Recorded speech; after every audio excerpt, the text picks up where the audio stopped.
Okay, guys. Welcome to our next unit, which is totally different than Catcher in the Rye. So, for some of you, that may be a good thing.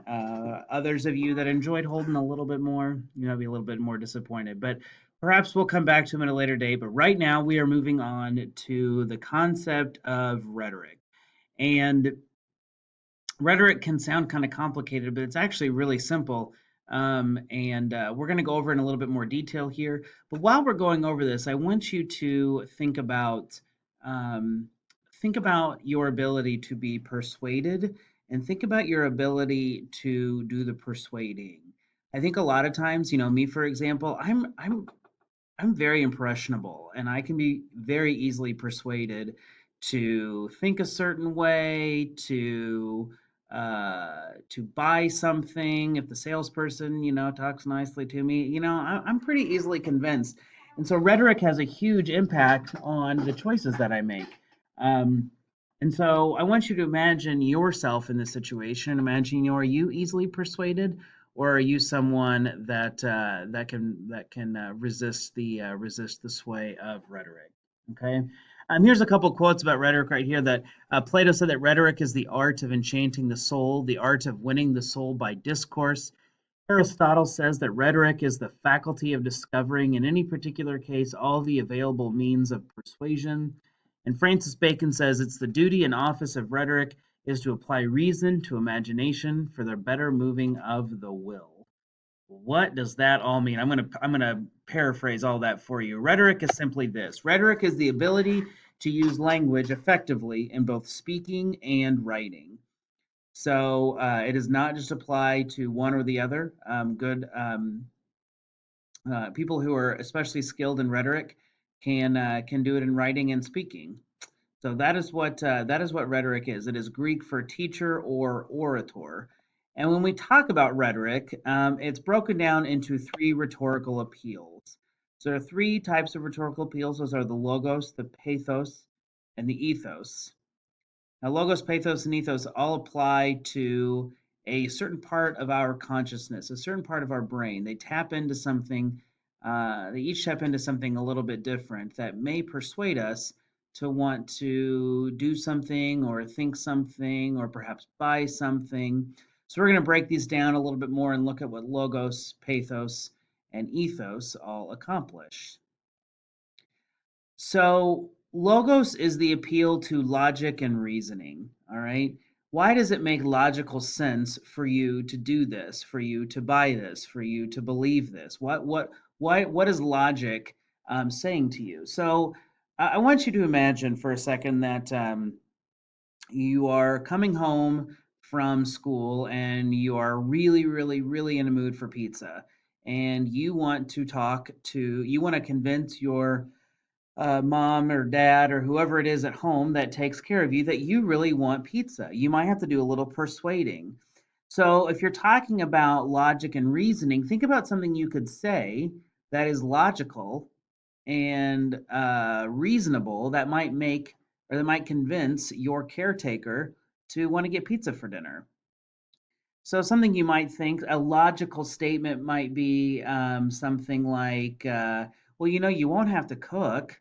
I mean, no one will have to cook, and we won't get the kitchen really dirty, so we won't have to worry about cleaning up after this. And actually, I have a coupon right here, so it wouldn't even be that expensive, right? These are all very logical appeals. They are factually true. I do have a coupon. It wouldn't be necessarily that expensive. I wouldn't have to clean up the kitchen. No one really have to stand over a hot stove, right? These are all true statements. So we're appealing to someone's sense of logic as a means to buy us pizza. Okay. The second type of appeal is pathos, and this is the appeal to emotion and feeling. So this is the one that gets a lot of people sometimes. So you use a strong, strong, strong emotional appeal. So if you're trying to emotionally convince someone to buy pizza, it could be, something like this. It could be something like, mom or dad, you look like you've had a really hard day, and I just don't want you to work any harder than you've already done. Let's take it easy. You know what? Let's let's order pizza tonight. I'll even go get it. You can just sit there and rest, and you don't have to worry about doing anything. It'll make it really easy on you. Or you could lay the guilt trip, right? I've had a really hard day and it's been so stressful, and all I want is I just want pizza. It would just make me feel so much better. Don't you love me anymore? Right? And laying the emotional guilt trip on them is one way that you could maybe, tug at the heartstrings a little bit to perhaps get someone to buy you pizza. All right. And our last one is ethos. So this is the appeal to the credibility of the speaker or writer. Okay. So this is a really important one, right? That you want to listen. You want to listen to people that actually have knowledge in the subject, right?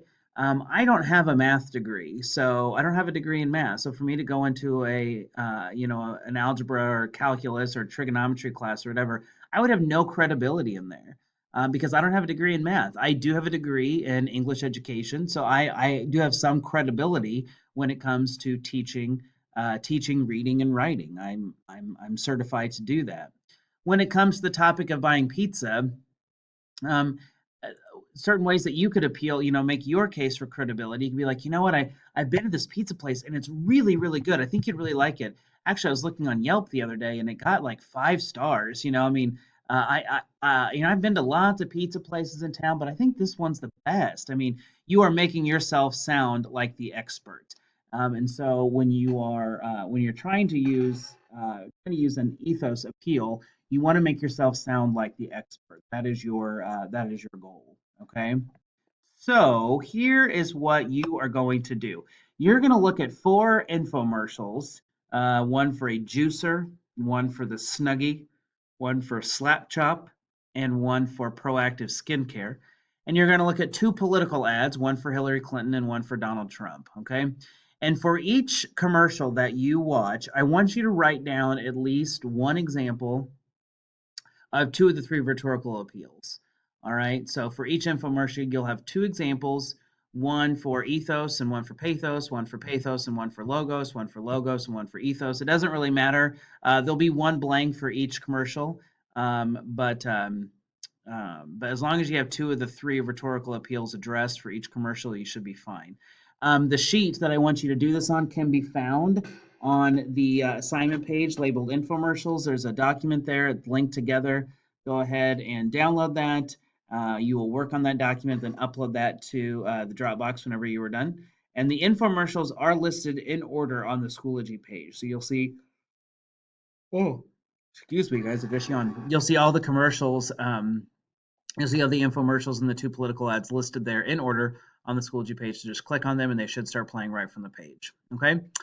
This is due on Wednesday by 11:59 p.m. If you have any questions, don't hesitate to contact me. But happy infomercial viewing. I hope you don't go on a little spending spree after you watch these commercials. But perhaps if they do their job, maybe you'll just buy one of their products. All right, guys, let me know how I can help. Look forward to hearing what you have to say on this, and I will be seeing you guys real soon.